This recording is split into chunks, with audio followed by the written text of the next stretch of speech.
Those of you who know me know that I moved to this fabulous city many, many years ago to work for the San Francisco Opera. And it was my great joy as an administrator to watch the progress of gifted young artists as they moved from the Maryland Opera program, sometimes onto the international stage, as our Debbie Voigt has done. We all know that opera stories are larger than life, that's for sure. They're about great passions, great rivalries, epic tales of mythological proportions. But it's rare that an opera star, especially one with the stature and import of Deborah Voigt, have the forthright courage to tell their own story, to lay out their truth for the world to see. And we'll hear about that tonight. Ms. Voigt will be interviewed by Kip Cranna, noted Bay Area lecturer and longtime San Francisco Opera Director of Musical Administration, now serving as the company's dramaturg. Tonight's event will last about 75 minutes, followed by a question and answer period. It will be webcast live on jccsf.org/on-demand, and then available both as a podcast and will be broadcast on our NPR radio station KALW Series Bina. Ms. Voigt has graciously agreed to autograph books, which will be available in our atrium from our good friends at Green Apple Books, voted the best independent bookstore in the nation by Publishers Weekly. There you go. We invite you to join us there for a dessert reception following the event. But before that, I know what you're waiting for. Ladies and gentlemen, please welcome Deborah Voigt, accompanied on the piano by San Francisco Opera's head of music, John Churchwell. Join me.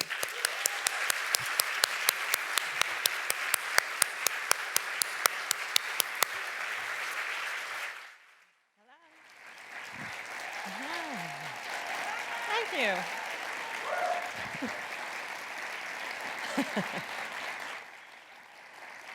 Thank you. I'm so happy to be here tonight. As well was mentioned, I grew up in San Francisco and am definitely a product of San Francisco Opera. So it's really nice to be back here. I'm going to sing 3 songs for you. The first one is a Carpenter's song. Because I didn't grow up influenced by Tebaldi or Sutherland or Collis. I was influenced by Karen Carpenter. All right, shout out for Karen Carpenter.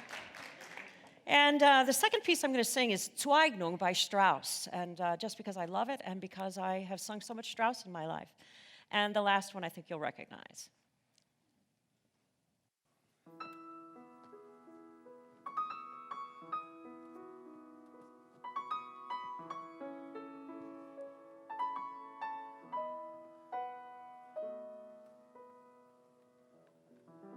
I've been so many places in my life and time. I've sung a lot of songs, I've made some bad rhyme. I've acted out my love in stages with 10,000 people watching. But we're alone now, and I'm singing this song for you. I know your image of me is what I hope to be. I've treated you unkindly, but darling, can't you see? There's no one more important to me. Darling, can't you please see through me? 'Cause we're alone now, and I'm singing this song for you.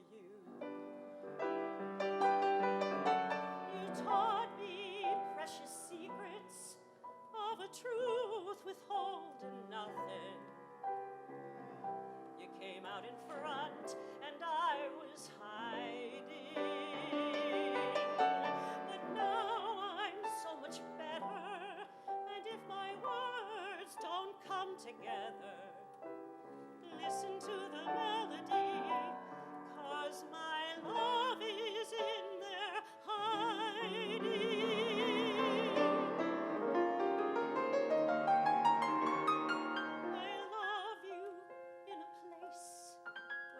No space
Beschwörst darin den Bösen bis ich, was ich nie gewesen.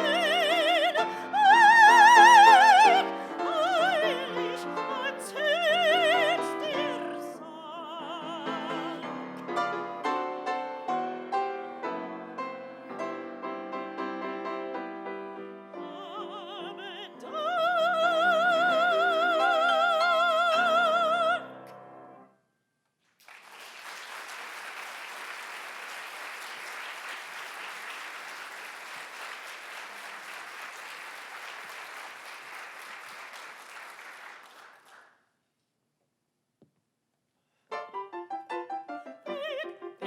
I couldn't go to bed, my head's too light to try to set it down. Sleep, sleep, I couldn't sleep tonight, not for all the jewels in the crown. I could have danced all night, I could have danced all night, and still have begged for more. I could have spread my wings and done 1,000 things I've never done before. I'll never know what made it so exciting. Why all at once my heart took flight. I only know when he began to dance with me. I could have danced, danced, danced all night. I could have danced all night. I could have danced all night and still have begged for more. I could have spread my wings and done 1,000 things I've never done before. I'll never know what made it so exciting. Why all at once my heart took flight. I only know when he began to dance with me. I could have danced, danced, danced all night.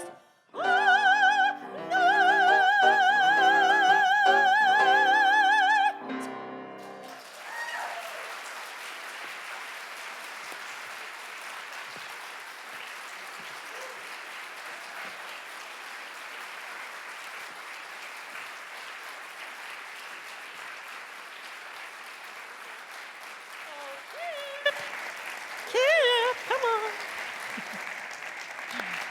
Oh my God.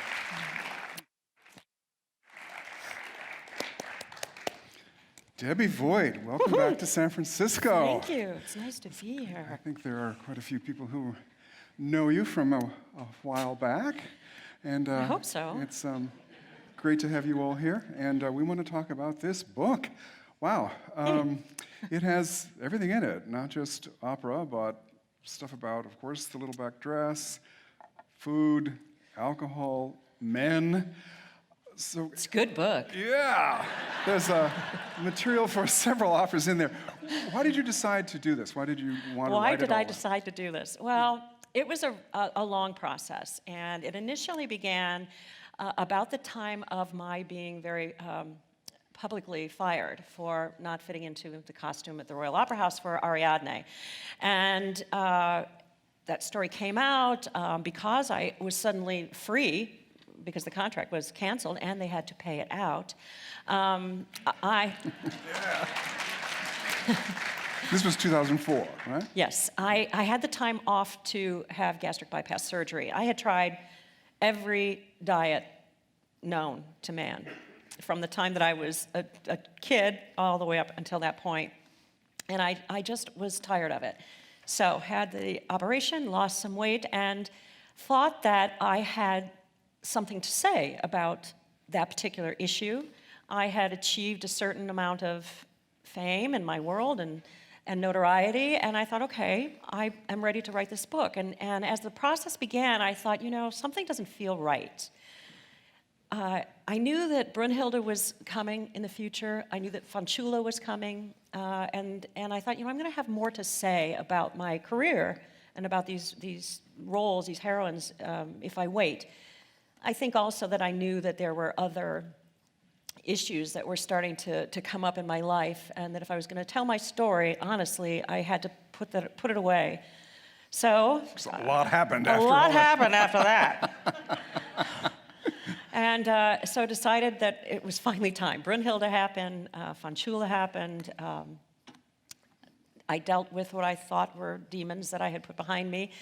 Picked up the book again, got working on it in earnest. HarperCollins bought it, and then I had to stop again and put it down.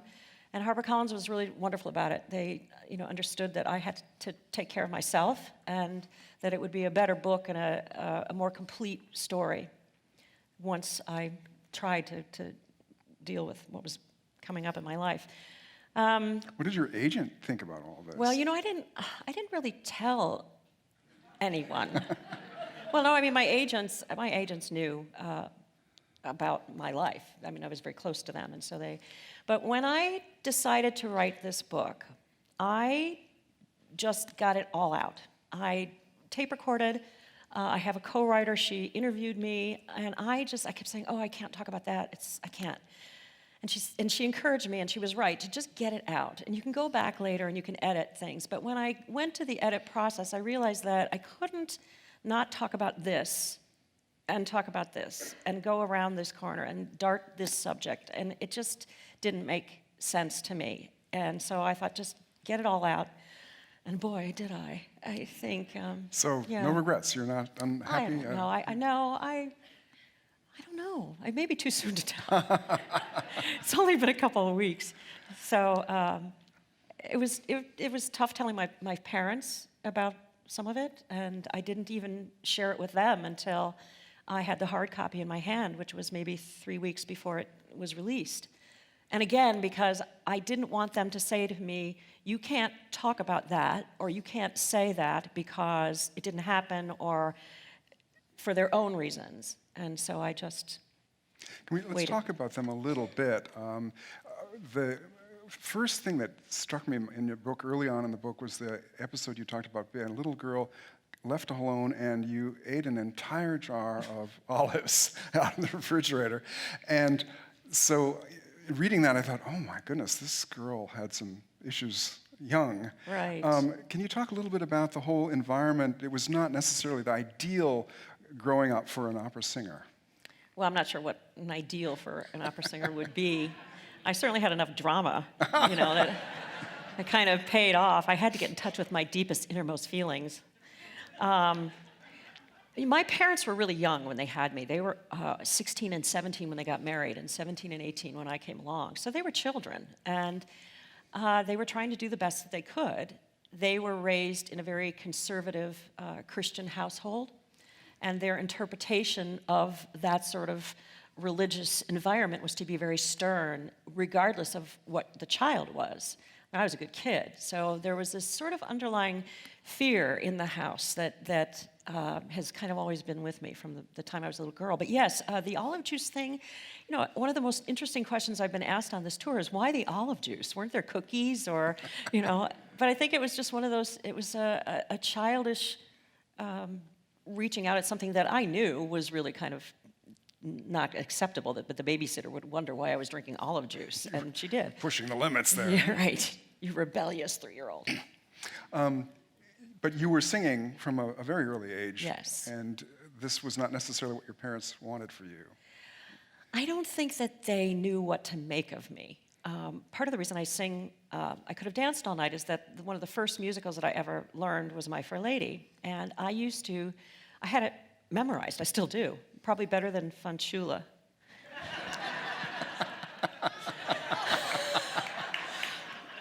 But that's another story. It's a longer song, anyway. Yeah, it has a lot more words. It's much more complicated. But anyway, I used to dance around the house as Eliza Doolittle all the time. And I think they just didn't know what to do. They thought, oh, she'll grow out of it, and I didn't.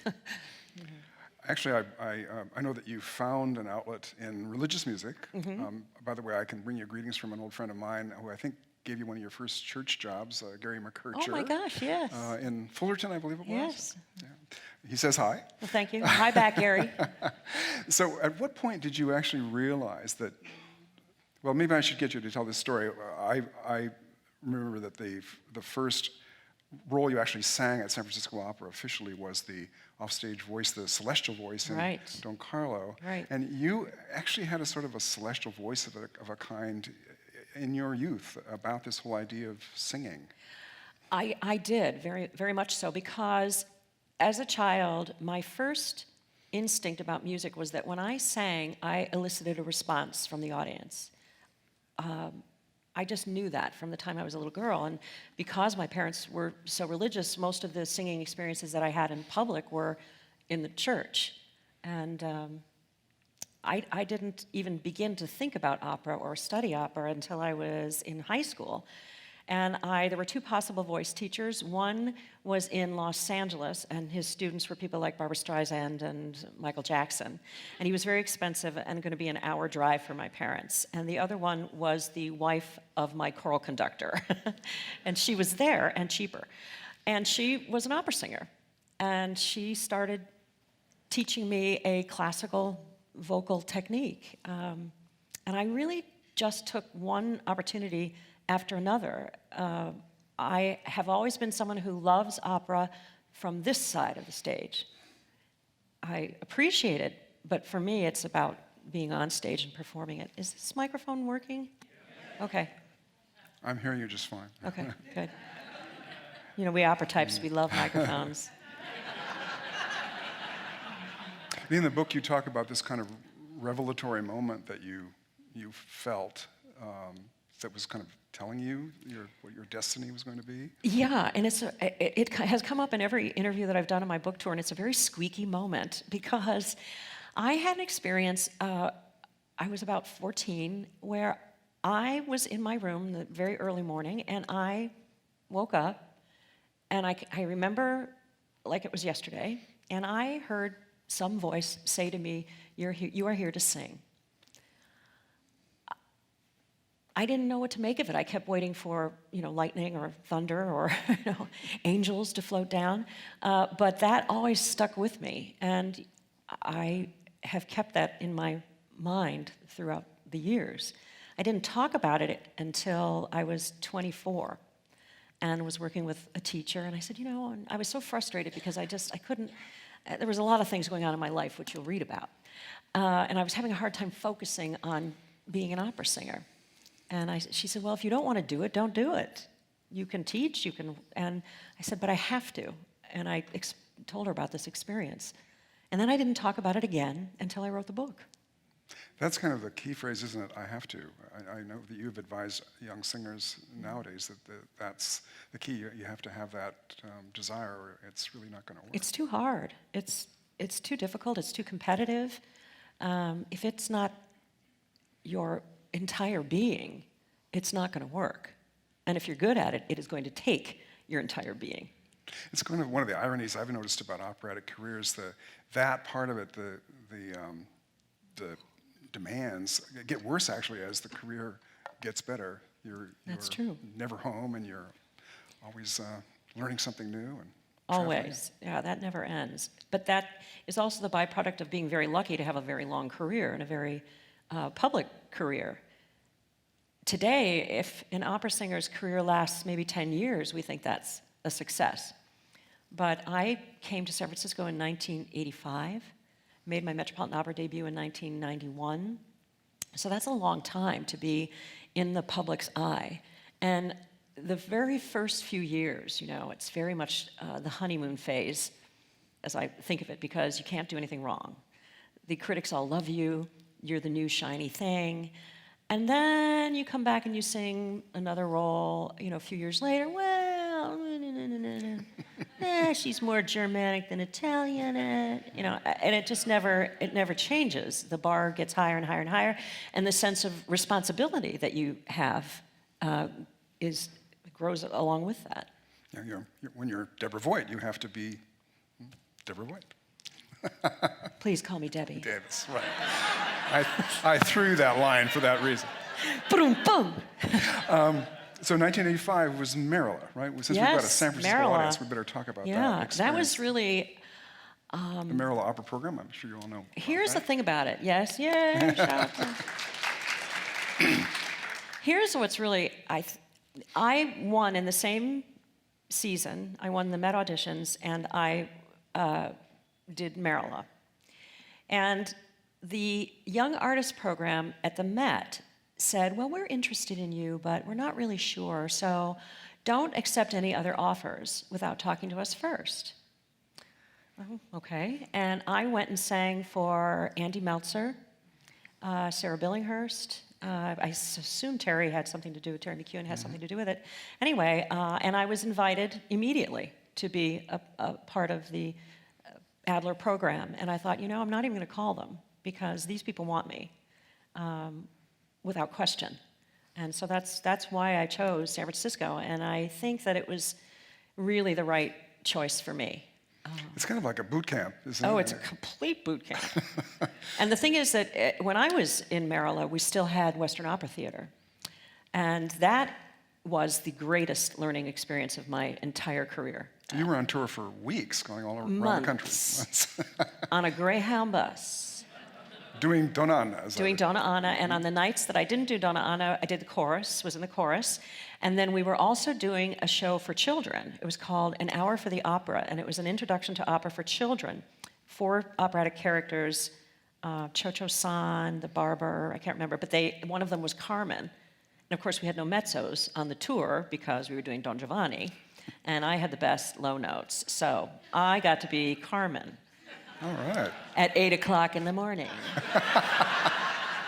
For little kids. For 5-year-olds. I was like,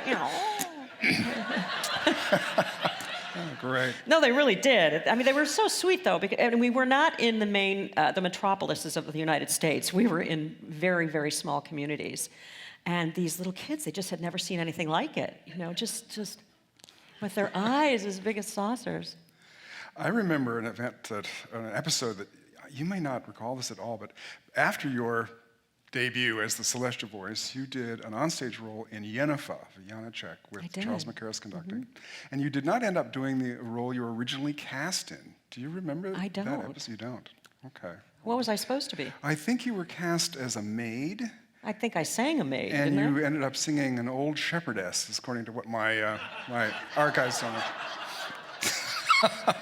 So what's better? I don't know. I thought that would The be a maid or the old shepherdess? I thought it'd be a fascinating story, but I guess not. No, but you know what was fascinating about that is that Leonie Riesnick was in that production. Yes, she was. I know, right? And somebody years later sent me a picture, like maybe a couple years ago, of her rehearsing in that production. And you can see me in the background, just kind of a shadow. And I got on her radar here during that experience. I don't remember that opera at all, but... It was not going to be one of your major roles. No. There are a great many people from the Northern California Wagner Society here, I think, tonight. So mentioning Leonie, of course, would be a nice thing. And another big event, as I recall, watching you during all this time, was 1990, I think, was a Balo. You came and did a Balo kind of at the last minute. Well, I had 2 Balo experiences with San Francisco. The first one was while I was still doing Western Opera Theater, they asked me to cover, thank you, Margaret Price. Wow. They've read your book. Somebody's read the book, yeah. Margaret Price, and she canceled. And so they said, get Voigt on a plane and bring her in. We're going to have her sing for, I don't remember who. Anyway. I think it was Sir John. Sir John Pritchard, yes, it was. And of course, I didn't have it memorized yet. And so they put a stand on the stage and they said, sing. So I'm singing. And the second act aria, there's an unaccompanied cadenza. And the tenor who was singing that night was warming up in his dressing room, which is just right off the stage in San Francisco Opera. And I lost all sense of pitch. And so I'm sure that Sir John was like, well, she's really not ready for this. She's really not. Anyway, so they had me cover, and they brought in Carol Neblett. And I got a call one morning, and they said, Carol Neblett's not feeling well. Come to the Opera House tonight, and we're going to put you in wig and makeup. So I was so excited all day, and I come to the Opera House, and I get my wig on and makeup, and I'm sitting around, and somebody comes in and says, Miss Neblett wants to talk to you. Ooh. Okay. So and the doors open, and it's like vaporizers, and there's cough medicine and aspirin, and and she looks at me and she says, why do you have your makeup on? And I said, well, because, Miss Neblett, if you're not feeling well, then I'm ready to go on. Well, you have never seen a more miraculous healing. The vapors went away, the phlegm balls came up, and on she went. And she sang like a goddess. So then, fast forward many years, and it's Susan Dunn singing. And I got a call from Sarah Billinghurst saying, would you, darling, get on a plane and come and sing? But I said, well, she canceled. No, she hasn't. I said, well, call me when she cancels. Been there, done that. Honey, I know you people.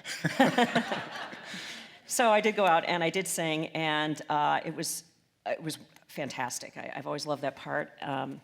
What happened, though, is that because I had no rehearsal, when I went to leave Ulrika's hut, I thought that I was stepping out onto a level, and it was stairs, and I all 290 pounds of me, and I swore very loudly. I remember being Do you remember the swearing? I remember being in standing room. I couldn't hear the swearing because I was too far away. But oh my God, she's got the rest of the night to sing, and she's fallen and broken her neck or something. Child's play in retrospect.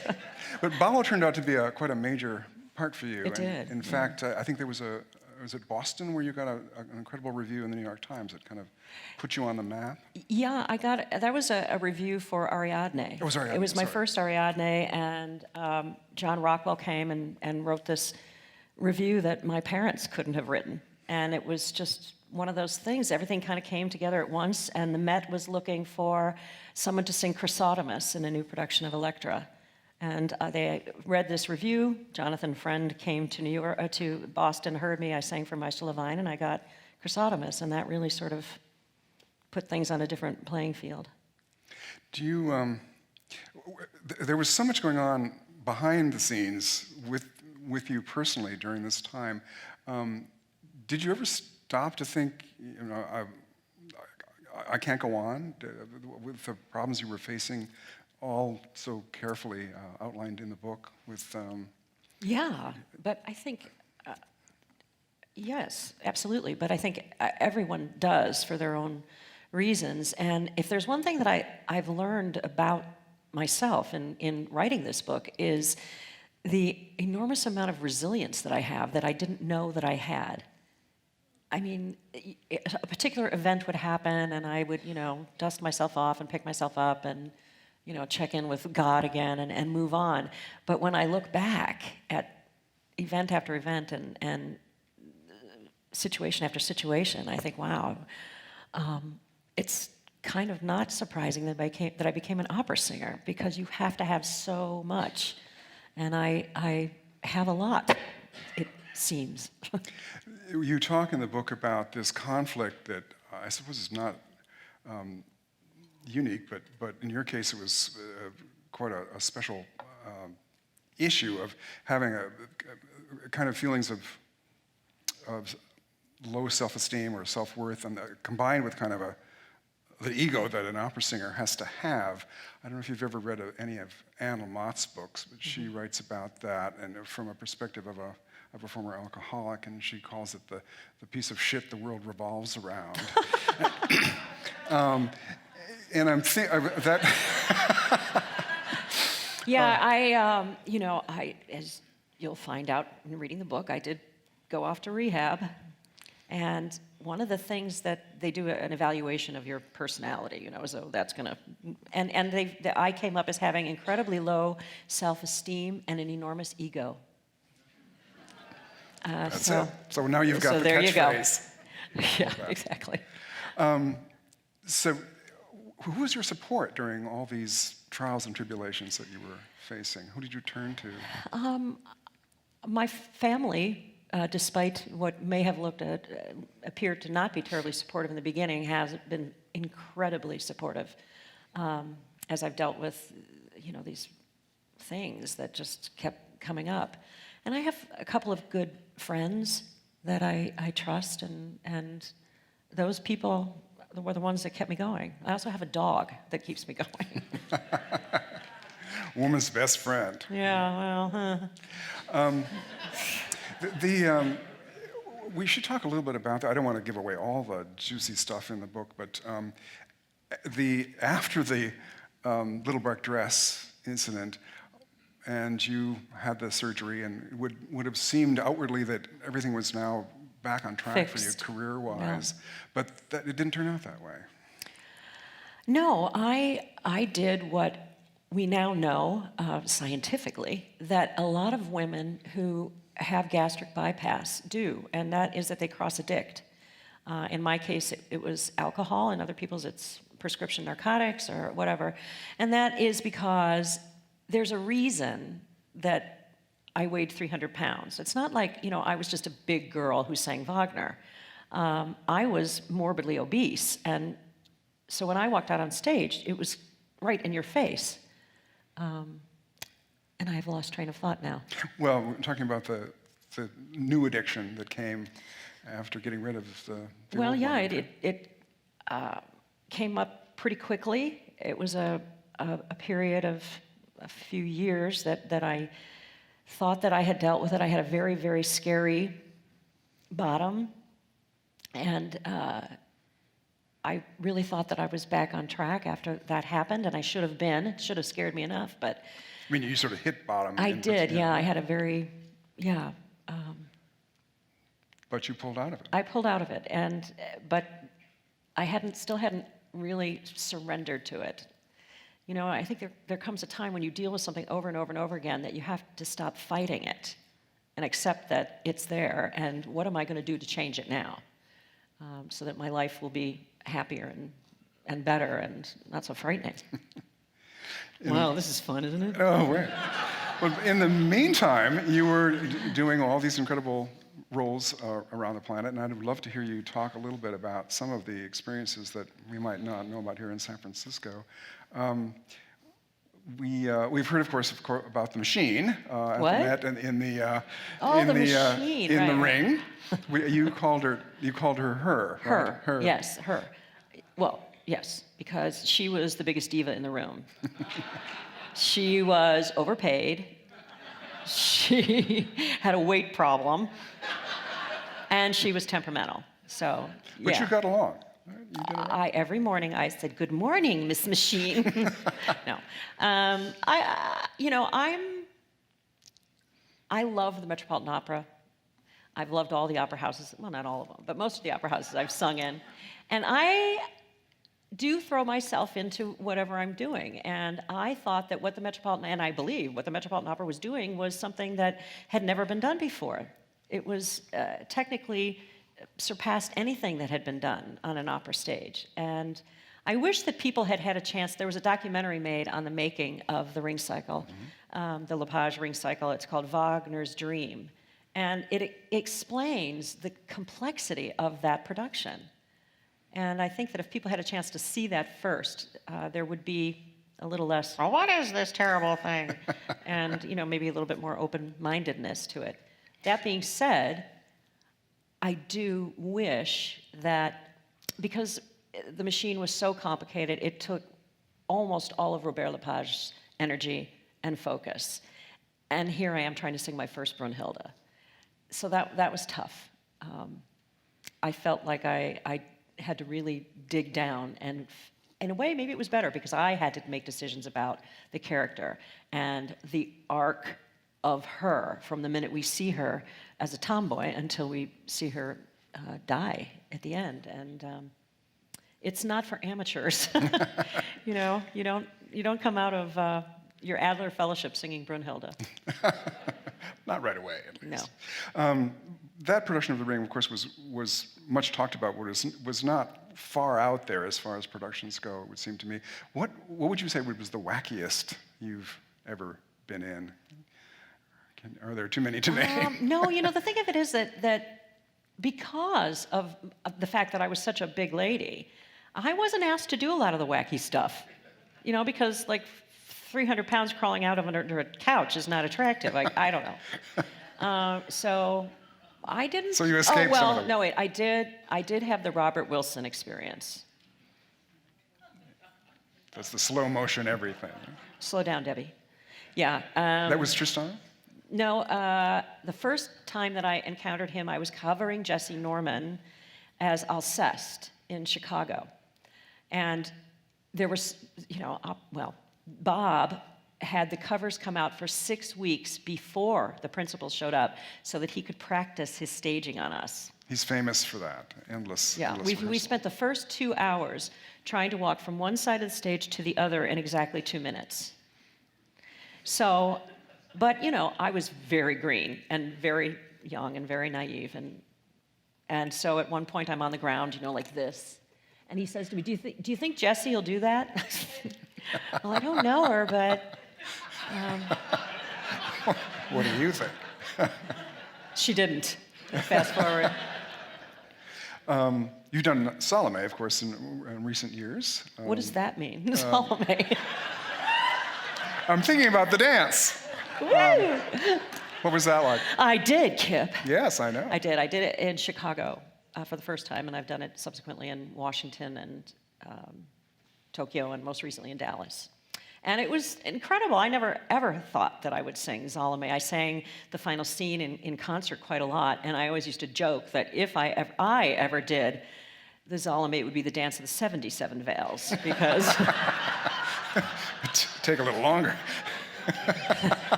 But I got a call one day, and Chicago said, we think that it was a contract actually for Ariadne, and they thought it was too soon from the time that we had done it previously. It wouldn't sell well, so they wanted to change the production, and what about Salome? And I thought, well, why not? Why not? It was fun. You enjoyed Yeah, it was. It was the best shape I've ever been in my life. I worked my ass off for that thing. Oh my God. But it was great fun. She's a great part. All of these ladies, I'm so lucky that I was born with the voice type that I have. I think if I'd been born a soubrette, I don't know what I would have done. I just... There was fate involved there. Yeah, it wouldn't have worked. People love hearing war stories, and I'm sure they'd love to hear some of your stories about other singers you've worked with, favorite ones, famous ones. Yeah, I'll bet you would. Yeah. You tell a story in the book which I like, which is about Luciano, who we all loved so much and sang so gloriously here as well as everywhere else. A story about Ballo, as I recall. Oh, yes. Yeah, the first time that I sang Ballo with Luciano was at the Royal Opera House. And, I'm singing with Luciano Pavarotti, so... And so it's opening night, and everything's going just fabulously, and we're in the gallows, and we're singing the duet, and he sings his portion, and I'm singing my portion, and suddenly I feel very alone. And I, look, no, he's not there. No, not there. And he decided to go get a drink of water.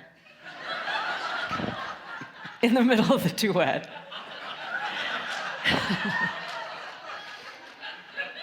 So I'm thinking, well, is he coming back? Is this going to be followed by a steak? But to his credit, when he came back on, he came on like this. No, they're not there. The conspirators are not in the wings. He was acting. He was acting, yeah. He liked to act for the radio broadcasts in particular. He did. We were doing Aida together one day, and we're in the tomb scene, and suddenly Luciano clutches his chest. Oh.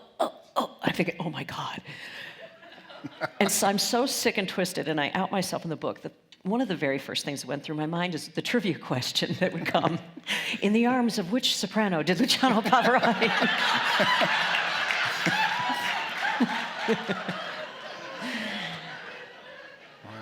I know. It's just, that explains ego, lack of self-esteem. Anyway, Luciano, are you okay? He says, I'm acting, baby, I'm acting. It was a radio broadcast.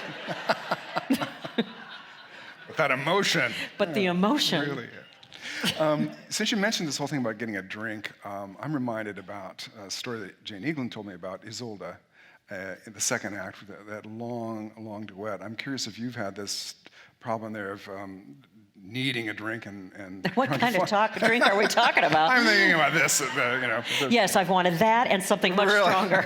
Well, Jane actually told this story about how she wasn't allowed to have any water hidden anywhere, so she sneaked behind this tree and she had some grapes hidden in her bosom to just refresh her mouth a little bit.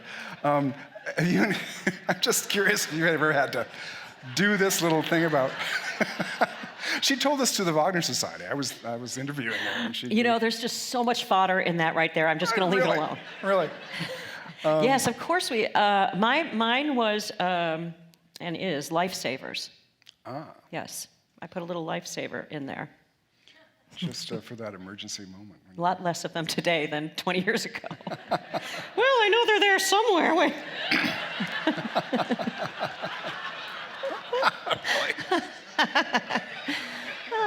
We're gonna go to questions from the audience in a minute, but let me get a little serious just once again for a minute.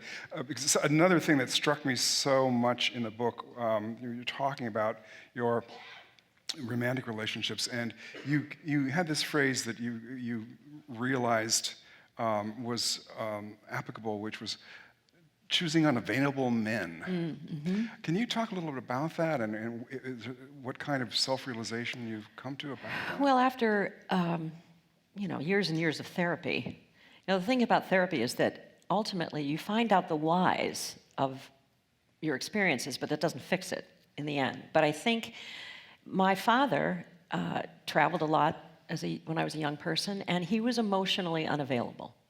It wasn't that he was a mean man, it was just that he wasn't present. And I think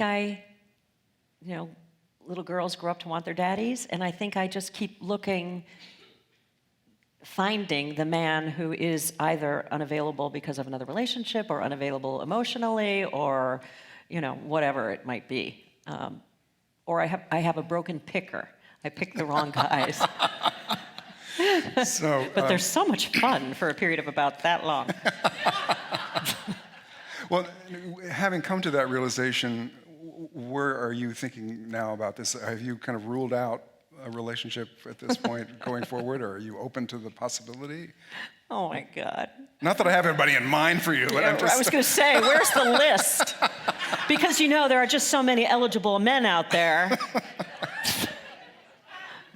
I don't know. I really don't know. I have been alone for such a long time, and that I just don't know. I think it would be really difficult to meet someone. I don't know. I'm open, but I don't know. I'm not. My girlfriends are always saying, you need to get on Match.com, or you need to. I just feel, I guess I don't want it that bad. Or I expect them to walk up and ring the doorbell and say, here I am. Who knows? Yeah, well, I think it's safe to say that's not happening. All right, let's see if members of our audience have questions. Are we going to turn the lights up here so we can do this? Oh, oh, hello, there you are. There they are. Look at you all. I've got a question right down here in the second row. Debbie, can you recall for us a master class or two during your year at Maryla that you think made a difference in the development of your voice? Yes. I had several classes with Regine Crespin, and she was just a phenomenal teacher. You know, not just because you're a great opera singer doesn't necessarily mean that you're a great teacher, but she was, and she just had so much style and presence. And then I had a master class with Leontine Price while I was here, and I sang Pace. Exactly. Her piece. Yeah. Peace, my God. And so I sang through it, and she got up, she said, I'm going to give you my phrasing. And she took my score, and she marked where she took all of her breaths and made some notes. And then she said, let's sing it together.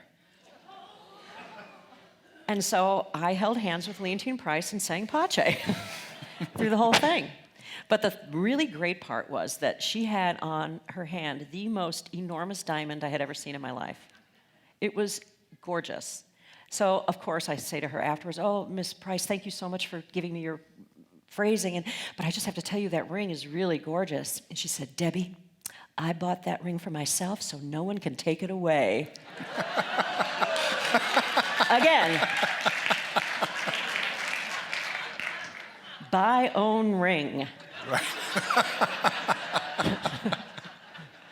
All right, question is up way here back in the there. Oh, okay. So my question is in relation to the treatment of especially young singers and kind of the body image issues that they are presented with. What is your opinion on the pressures that are put on young people in the opera biz and how that affects them? Well, that is the reality.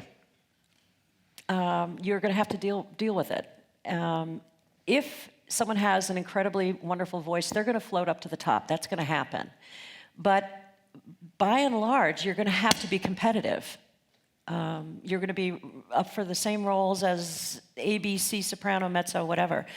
And you have to come to the table with your game on.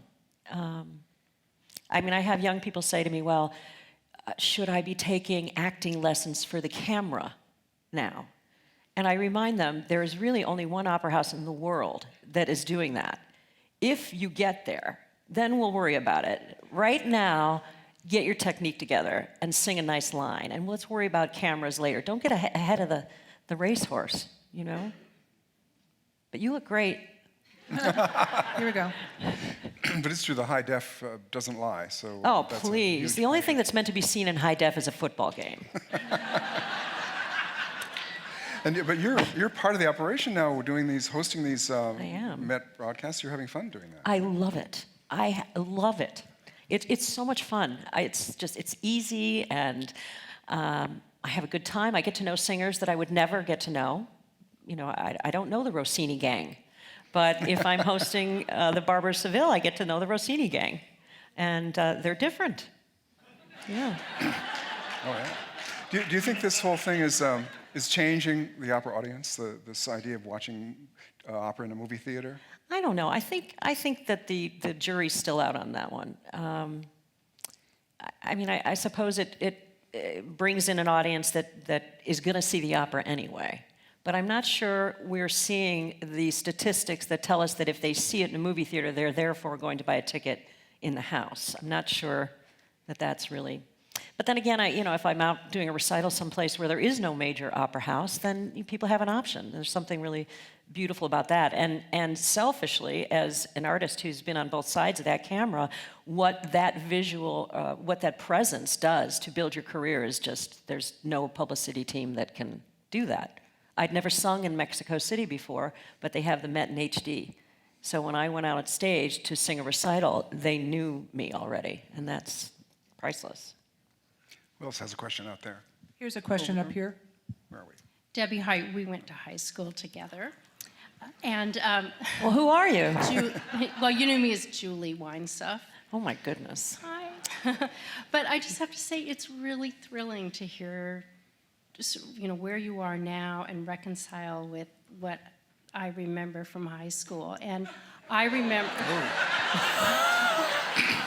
which was all really positive. Because, girl, you were a mess in high school. No, I mean, I have just such fond memories of you. I'm kidding you. Is she in your book? No, but maybe she should have been. Seriously, that's why I'm here. Oh, you have a bone to pick, do you? No. But I remember running into you when you were in your fellowship and you were working at Max's Opera Cafe, and we were chatting, and you dashed off to sing an aria, and you came back. And I just have to say, I have a son who's a musician, and so I'm seeing it now from the other side, and I just gulp every time he, calls and tells a story. But it's really, I'm just thrilled to see you. Thank you. It's good to see you too. Thank you. Down here? The microphone's coming. Just hang on for a second. They'll get to you. While I'm waiting, I just want to say of the hosts on the broadcast, you're the best. Thank you. You're saying she's the best on the broadcast. The host, yes.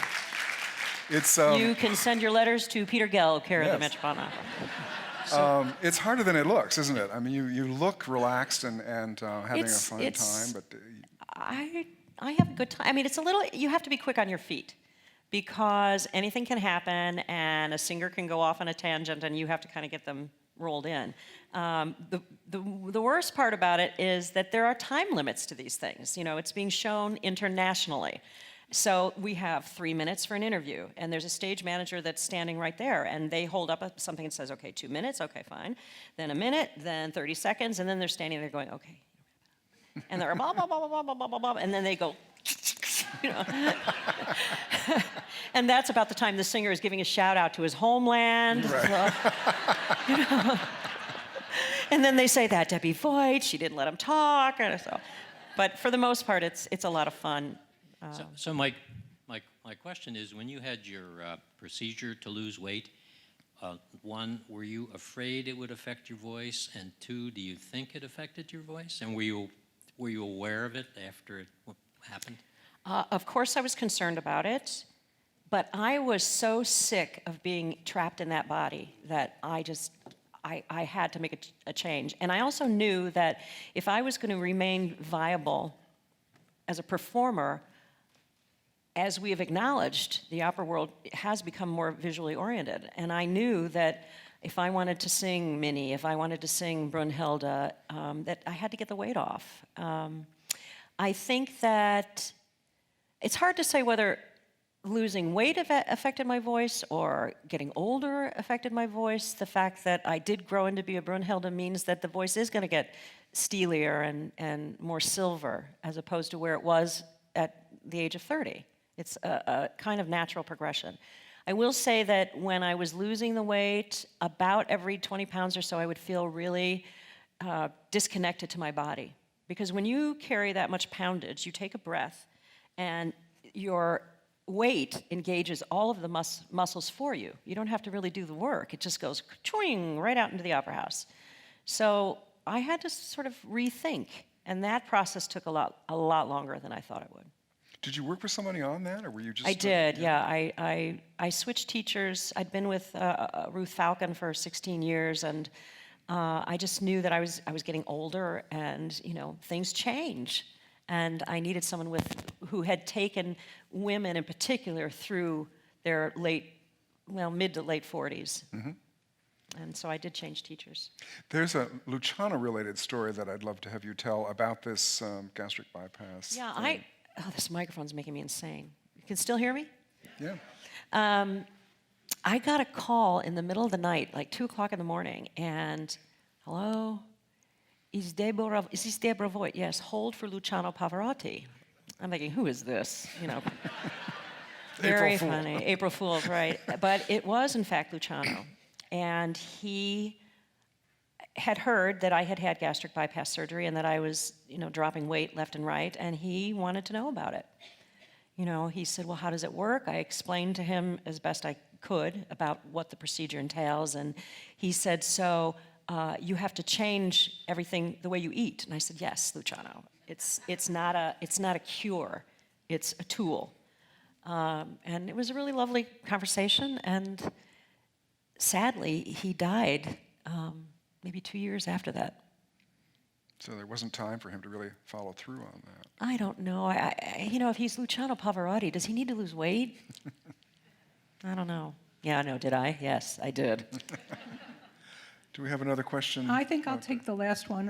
Where are you singing next? Well, interesting. You should ask me. Yes, what a question. I'm doing a concert a week from Thursday in New York of a show called Voigt Lessons that was co-created by Francesca Zambello and Terrence McNally and I. It started in a conversation between Francesca and I about recitals and how difficult they are to sell. The only people doing them are internationally famous opera singers, and how can we draw people into that more intimate performance environment? She said, I think you should do a one-woman show. I think we should ask Terrence McNally to write it, and he did. And it's a 75-minute show. I'm doing it at the 92nd Street Y. And the music are all songs that I had just been keeping a random list of throughout my life, including this Carpenter song and a spiritual and a Brahms lead. And so I think it's a compelling show. Hopefully we'll get it out to San Francisco. Yes. I was going to mention earlier that by reading your book, I found out we do share one idol as in younger days, and that's Karen Carpenter. Yes. Maybe later we can sing Mr. Postman together. I mean, that'd be kind of fun. I'd love I that. think I'd pay to see that. What about opera roles? What's coming up The there? only opera role that I am dying to do is Electra. And I had this fantasy that I wanted to be the only soprano to do all three roles during the course of her life on stage. I've done Chrysothemis, Electra would be the next, and then 2 years from now, no, 10 years from A long time from now. Clytemnestra, because Leonie Riesnick sang all three, but she only made the movie of Electra. She didn't do it on stage. But I don't think it's going to happen. She has come up twice and fell through for reasons that were beyond my control, and But you've got a Merry Widow coming along. I have a Merry Widow coming along. Yes, I do, in Detroit. That should be fun. Yes, it should be fun. You don't get to do these sort of... No, I don't. Well, that's been part of the frustration for me of being an opera singer, because I obviously have a different aspect of my personality that you don't see as Brunhilde. And I think it's been very frustrating to me. There's so much distance between me and you as an operatic public. And I think that's partly why I do enjoy the HD performances so much, because I can be myself and have a little bit of fun with it. You've had a lot of fun with this book, I'm sure, and with the tour that you're on. This is the next to last stop. Next to the last stop, Los Angeles tomorrow, and then back to rehearse for Voigt lessons. It's a fantastic book, and I hope you will not only get it, but get it autographed tonight. Deborah Voigt, thank you so much for... You're welcome. Thank you. Thank you.